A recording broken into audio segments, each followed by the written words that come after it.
Hello knitters, Barbara Benson here. I'm an independent knitwear designer who also likes to make videos here on my YouTube channel, Watch Barbara Knit. Make sure to check in the description notes below the video where you will find links to all of my online shenanigans, including how to get my patterns to knit up for yourself, how to join the Watch Barbara Knit Facebook group, how to support me on Patreon, and where to get Watch Barbara Knit merchandise. And it will be chock full of links today because today we have a Fave 5 for you.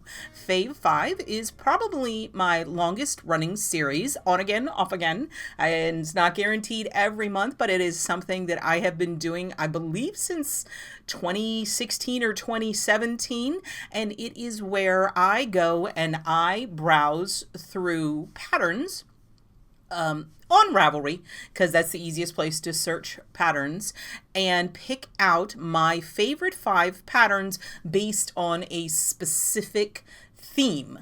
Now, the theme can be suggested by you. If you have a suggested for one, please let me know in the comments, or it can be whatever tickles my fancy at the time.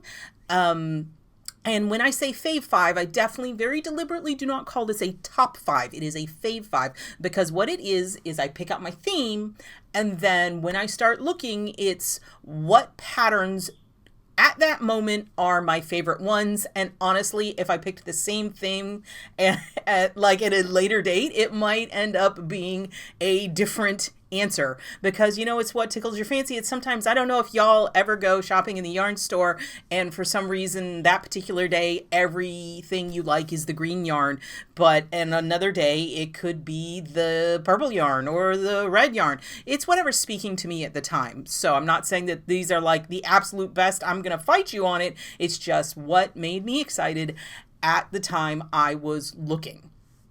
And literally it could change like 24 hours later because something new might come out. And that something new coming out is precisely what my theme is for this video. These patterns are all brand new patterns. That's like the only thing they have in common. I mean, well, other than the fact they're knitting patterns, the only thing they have in common is that they are brand new. I believe all of these either came out in March or February of 2024. These are patterns that just dropped and I'm excited about. So I thought I'd share them with you because it's really hard to keep up with what's new. And also, one of the things, if you've watched any of my Fave 5s, I do focus on designers that are maybe not as at the top of the hot right now, designers who may need a little assistance in getting some eyeballs on their work, because hot right now on Ravelry tends to be very dominated by a small number of designers, and I'm not saying it's wrong, okay? I'm not complaining. These are the things that are popular, and they're popular for a reason because they're very good patterns and they're very good designers. But I also like to look at all kinds of stuff. So, you know, it's kind of like the whole, yeah, I like the little guy. I mean, I like the big guy too, but I like the little guy. So here we have my Fave 5 brand new 2024 patterns. And as always, I have them open on my other screen, so you will see me looking over here. And so I can make sure that I got all your information. And as I mentioned, the links to where you can purchase these patterns will be in the description notes. There will be a link to a Ravelry source, but also either the designer website or PayHip if you are unable or don't like using Ravelry, because everybody has different purchasing preferences. So we are going to go to my little split screen thing. Ooh, how fancy. Okay.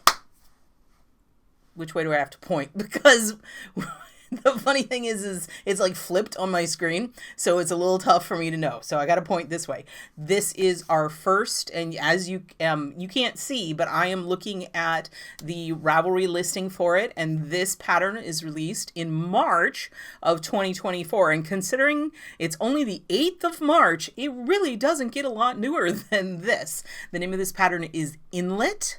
by Yumiko Alexander. Yumiko is an amazing knitwear designer. She designs very flowy, loose, organic type garments, which makes a lot of sense because I believe she lives in one of the American desert states. I think she's in Arizona or Nevada or one of those states.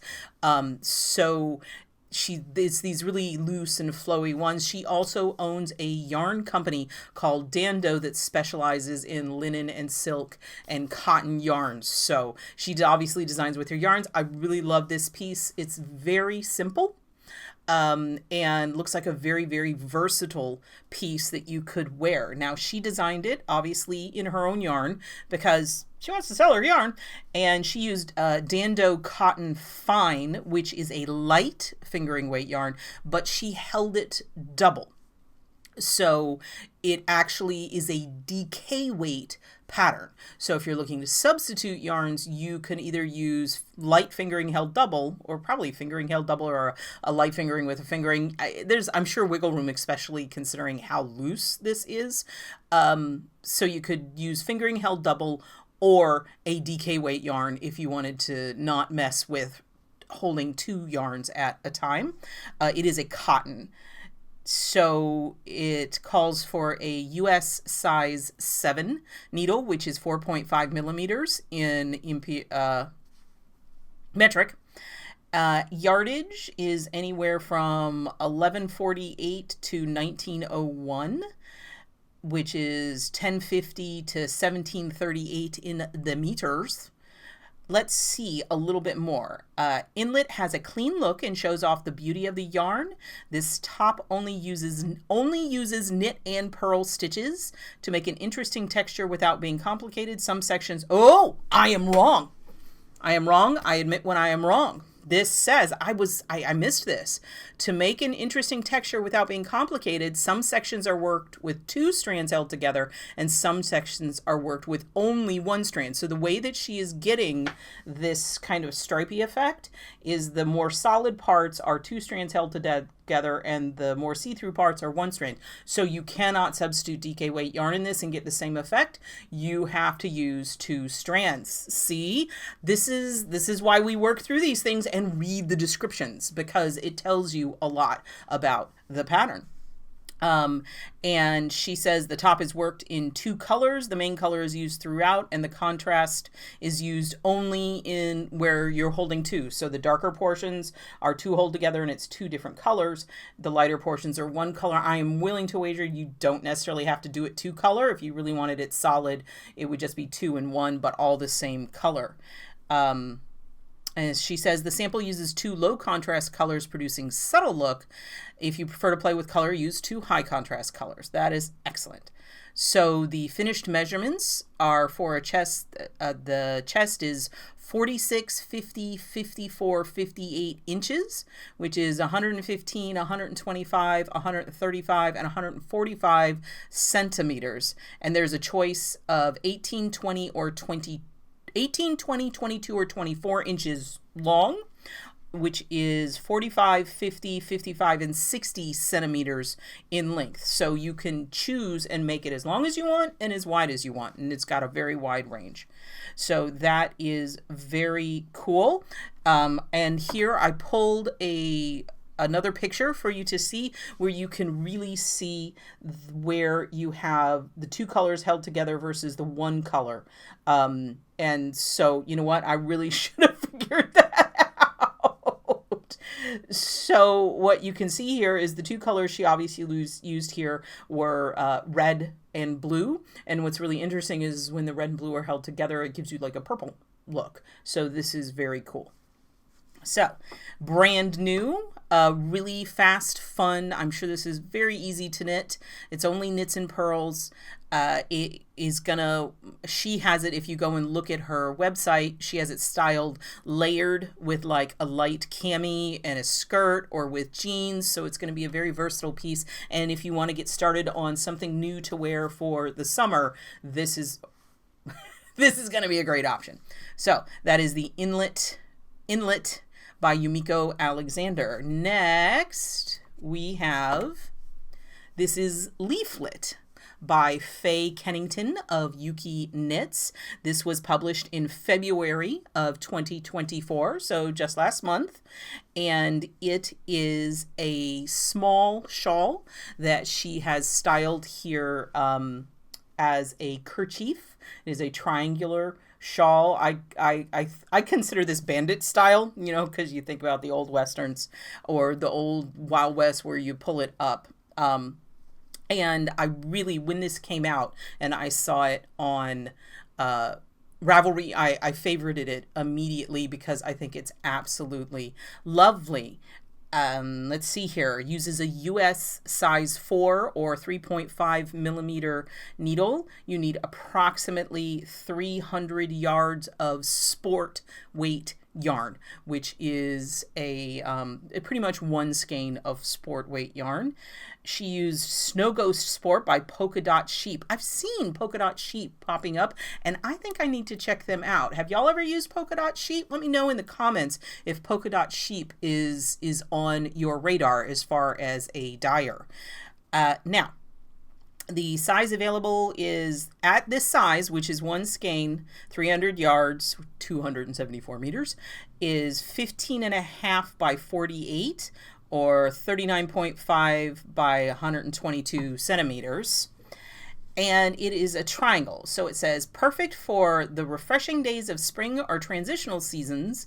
The Leaflet Shawlette, so she's calling it a shawlette, features a simple slipped stitch garter pattern, which I love, at its core, and edges adorned with a subtle lace leaf motif. While this pattern is designed to make the most of one skein, this shawlette can be made indefinitely, that's a good word, larger with more yarn. Just keep working the main repeat section until the project is nearing the desired size. It's what I say. Keep knitting until you run out of yarn or you get bored. So we have a little bit of lace and some slip stitches and some garter. And as I thought, I'm looking at the tags, it is bottom up. So you're starting down here and you have that lace motif and then you keep on going up. Now I also have this image so you can see better the shape. And so what you can see is what you're going to do is start at the bottom, and I'm guessing that those yarn over rows are functional and that's what's making it grow, and you're adding those lace motifs, and then the slip stitch motif comes out of that lace motif. And that is one of the things that really drew me to this particular pattern that I wanted to point out to y'all, because it's a really subtle, well, I mean, it's something you may not necessarily notice, but the way she has integrated that slip stitch motif, that it comes directly out of the center of these leaves and continues up. So that's the spacing. The way she determined the spacing on these slip stitch columns is to line up beautifully with the lace motif. And that's just, you know, this little tiny attention to detail that I love in a design, especially a simple design. Every single little detail needs to be just perfect, and you get a beautiful, elegant piece, which Faye is very good at. And this is just, I love it. I think it's beautiful. It's got, and this is something that would benefit from good stitch definition with that thing. And you just keep on going, and you bind, I'm sure it's just a big long bind off on the top. So that is the Leaflet Shawl by Faye Kennington. Next up is Amalee. I don't know if this has anything to do with the French movie, but that's what I'm guessing. This is Amalee from Jennifer Dassau. I know her. I'm confident that one of these days she's going to smack me in the head and tell me actually how to pronounce her last name. But it just goes in one ear and out the other. This is an absolutely lovely cardigan. And the thing that drew me in, as I said, the leaf detail on the one drew me in. This one, it's the deep V. I love this deep V on a cardigan. I need deep V's. It's more flattering on me because I have a thumper little neck, and so the deep V is loving it. This was published in February 2024, so brand new. It is fingering weight, so this is a lightweight cardigan. And she used Anzula Squishy. And Anzula Squishy is truly squishy. It's a fantastic yarn. I adore it. It is 80% merino, 20%... It is 80% merino, 10% nylon, and 10% cashmere. So it's got that nice softness, but the nylon is going to help keep its shape. It is 385 yards in 114 grams. So one thing I want to talk to you about with this, especially if you're just thinking about substituting your yarns. If you're looking at 385 yards in 114 grams, this is what you would consider a heavy fingering weight. This is definitely on the thicker end of fingering, like we talked about with the Yumiko Alexander pattern, which was light fingering held double. This is a heavy fingering because it's less than 400 yards per skein, so it's on the thicker side, and it's going to poof because of the cashmere. So keep that in mind if you decide to try to start substituting. So it uses a US size 5 needle, which means it's worked at a fairly open gauge, which makes sense. You'd want that kind of drape for this kind of cardie.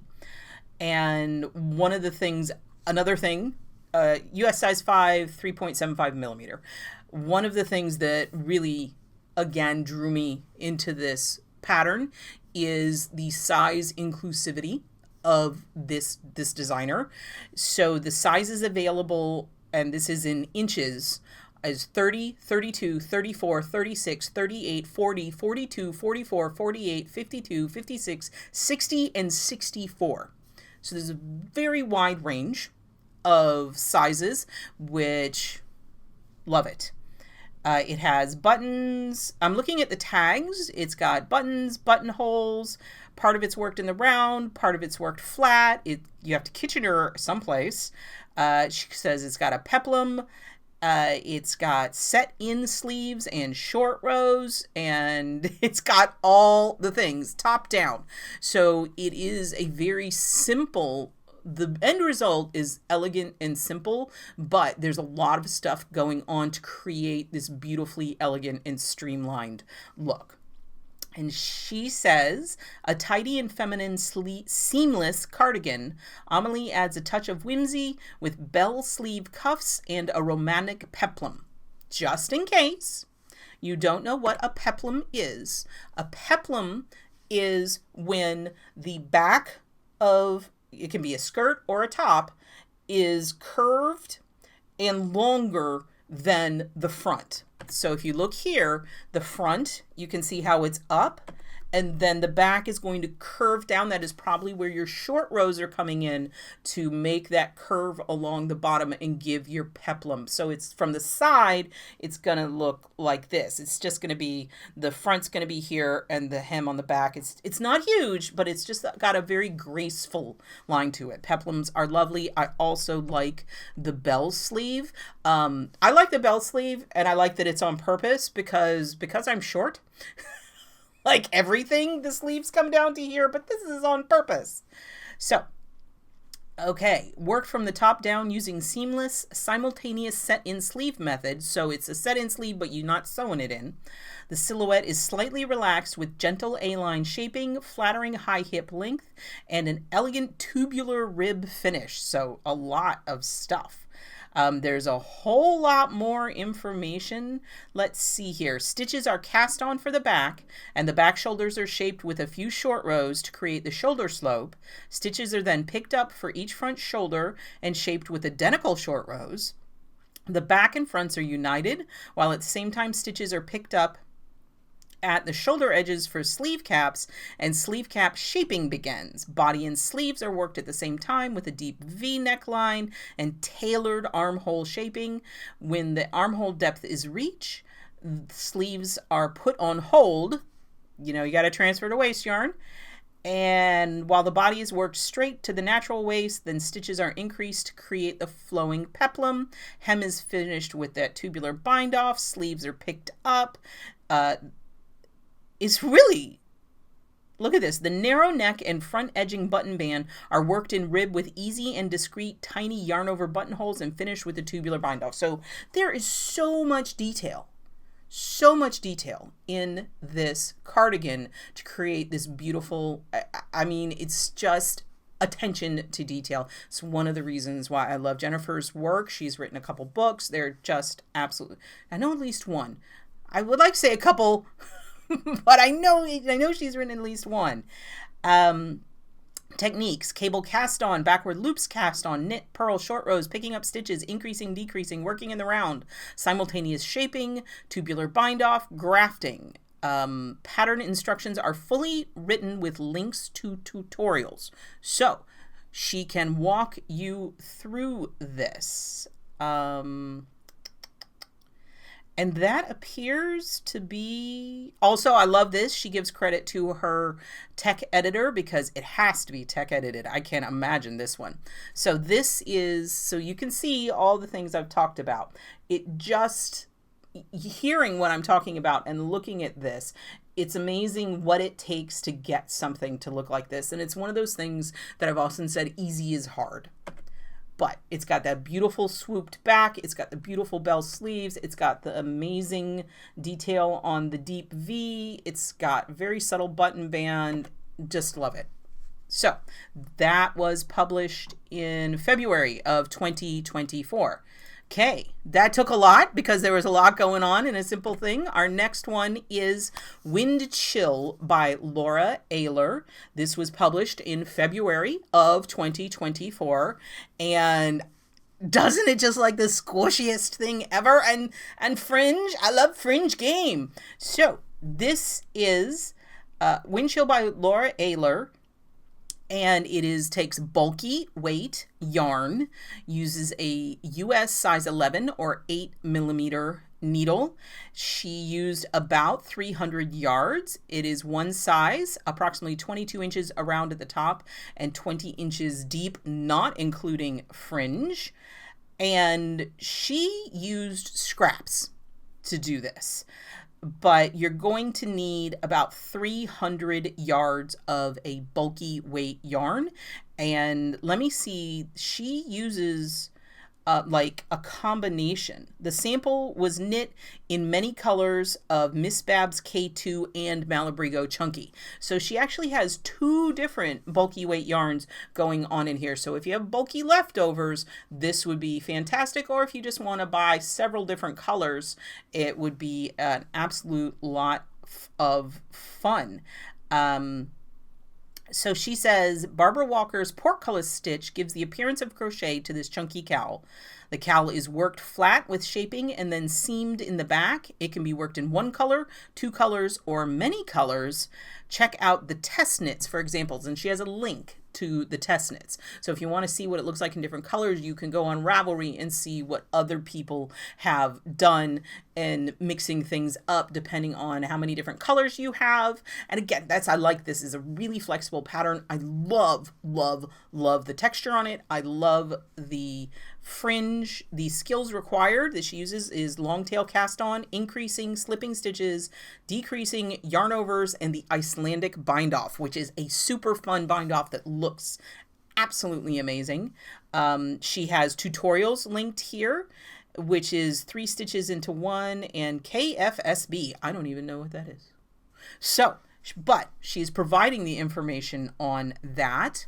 And let's look at, so here's a closer look at this wonderful texture. And I really agree that when I first saw it, I thought it was crochet, but using the bulky yarn with this stitch just is a really punchy thing. And I think, let me look at that. I think that in the blue, you might be seeing the Icelandic bind off. It is a really cool looking bind off. And the fringe, I love using the fringe with the bulky, chunky yarns.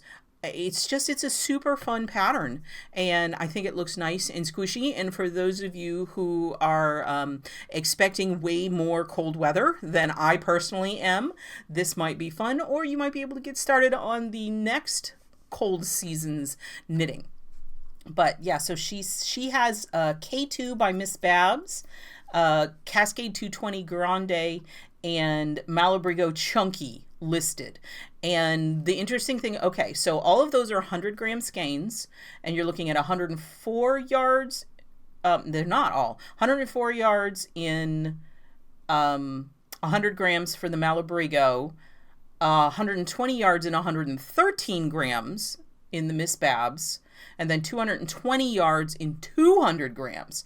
So they're different put-ups, but they have similar, if you zeroed them all out, so you were comparing 100 grams to 100 grams to 100 grams, they're going to be similar in weight. So if you want to make something chunky and fast, this is got it. And I love the colors. I want to go back and see, like, if I can identify what, like, projects she has that that she used these for. And also, one of the funny things is when I was looking at the pictures, the pictures are linked to her actual project page on Ravelry, and the name of her project page is Laura Aylor's Big Cowl of Leftovers. So I love the Big Cowl of Leftovers concept. You know what? I'm going to click through and see if she says, no, she didn't really say anything else, but Big Cowl of Leftovers, I think, is fairly hilarious. So, Wind Chill by Laura Aylor. Love it. And finally, nope. This just came out. This is March of 2024, and literally I think it came out like 3 or 4 days ago. I mean, it had to have been within the last 8 days because it's only the 8th. This is Gilded Chains Shawl by Amalee Wood. It is, as you said, a shawl. She used pure 100% merino superwash from Vomisa. So that is going to be a huge put up. That's 574 yards in 150 grams. So you're looking at 150 grams of fingering weight yarn for this shawl at a bare minimum.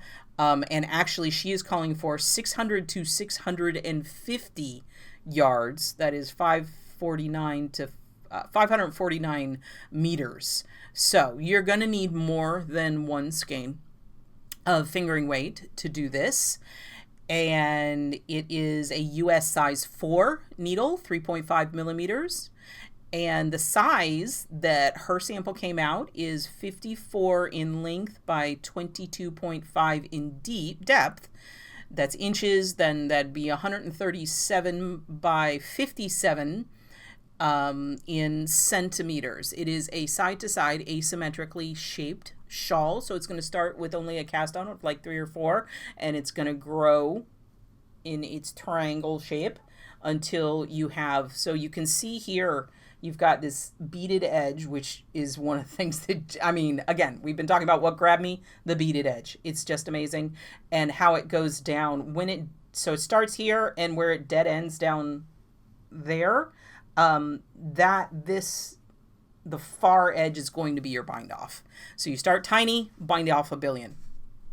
Let's see, she's got adult asymmetric beads, bias, cables, chart, lace, mesh, schematic, worked flat, it's worked sideways. There's some twisted stitches in there, triangle shaped, all kinds of information. So let's see here. Looping cable chains separated by sections of lacy mesh spiral across the Gilded Chains Shawl. This project uses straightforward techniques to create a sophisticated shawl packed with texture and pizzazz. That's a great word. Has 4 Z's in it. Asymmetrical triangle is knit on the bias from one tip to the top opposite edge, just like I explained. Grows 1 stitch every 2 rows along the top edge. The 36 stitch wide lace and cable block repeats to create an overall texture. Gauge is not critical, but using a different yarn weight or needle size will affect the size of the finished shawl, and also I will add it will affect the amount of yarn you use. So if you are not on gauge and you run out of yarn, you got nobody to blame but yourself. Okay. The instructions are both written and charted. The beads are entirely optional. I mean, she says that, but I'm saying no, because look at that. The beads are not optional. The beads are required. So she says fingering or sport weight yarn.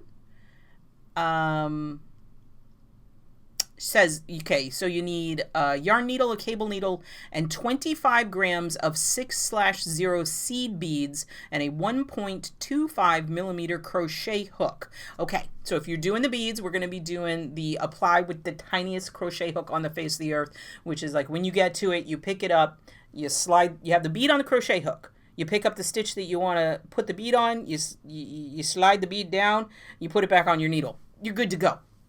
Very, very easy. Beading is incredibly easy. It just is time consuming because you have to stop, remove the stitch, put the bead on it, so it does. If you're one of these people that's boogieing along knitting, it definitely puts a hard stop on your progress, but this is worth it. And that is what I want to talk about on this shawl. Things that I love, and if you've ever looked at my work, you know I love asymmetry. And the fact that she made the choice to only put the beads on this one cable, I adore. It creates balance for the shawl. It creates weight for the shawl, visual weight. And just, it's because I think, you could put beads on all of the cables and it would look cool. But I think that choosing to only put it on, using this restraint really, really highlights, makes it pop even more. I don't know that the beads would pop as much if they were in multiple locations. See, and I don't know, like if I had designed this, I don't know if I would have had that level of restraint because I just like putting everything on everything. And I love, this is like, for me, the highlight of the entire shawl.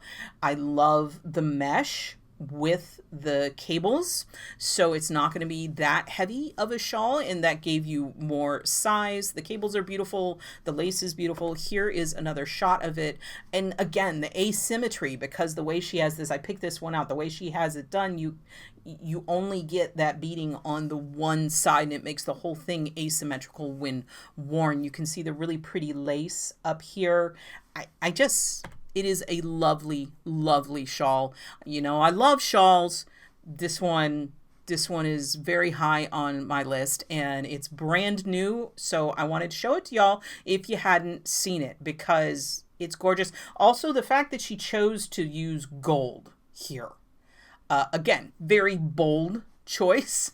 And I love it. I love it. I don't know if I would have had the guts, but it was the perfect choice for this particular pattern. So this is the Gilded Chains Shawl by Amalee Wood. So there we go. Those are my Fave 5 brand spanking new patterns. As I said, all of them were released either in February or March, and we're only 8 days into March, and February was a short month, so really these are patterns that were all released within the last month, like month worth of days, like within the last 30 days. So I wanted to bring them to your attention, maybe bring some designers that you haven't seen before to your attention, encourage you to go and look and maybe do a little bit deeper dive into patterns and see all of the beautiful, beautiful work being done out there by fiber artists. So if you like this video, please give it the thumbs up, click that like button, and if you would like to be notified whenever I upload a new video, please subscribe to my channel and select notifications. Thank you so much.